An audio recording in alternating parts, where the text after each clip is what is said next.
The Gospel of John, chapter 19, verses 1 through 16. Then Pilate had Jesus flogged with a lead-tipped whip.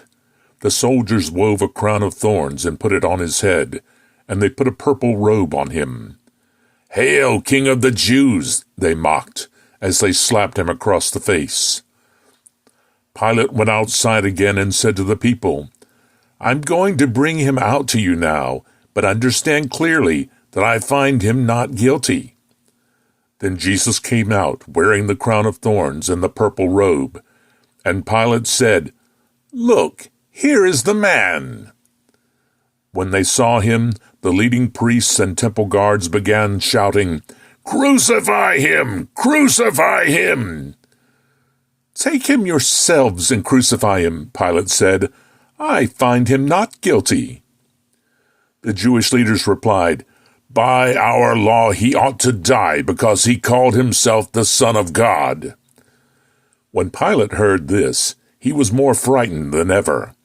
He took Jesus back into the headquarters again and asked him, "Where are you from?" But Jesus gave no answer. "Why don't you talk to me?" Pilate demanded. "Don't you realize that I have the power to release you or crucify you?" Then Jesus said, "You would have no power over me at all unless it were given to you from above. So the one who handed me over to you has the greater sin."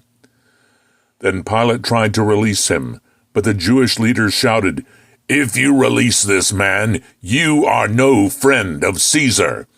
Anyone who declares himself a king is a rebel against Caesar." When they said this, Pilate brought Jesus out to them again. Then Pilate sat down on the judgment seat on the platform that is called the Stone Pavement, in Hebrew, Gabbatha.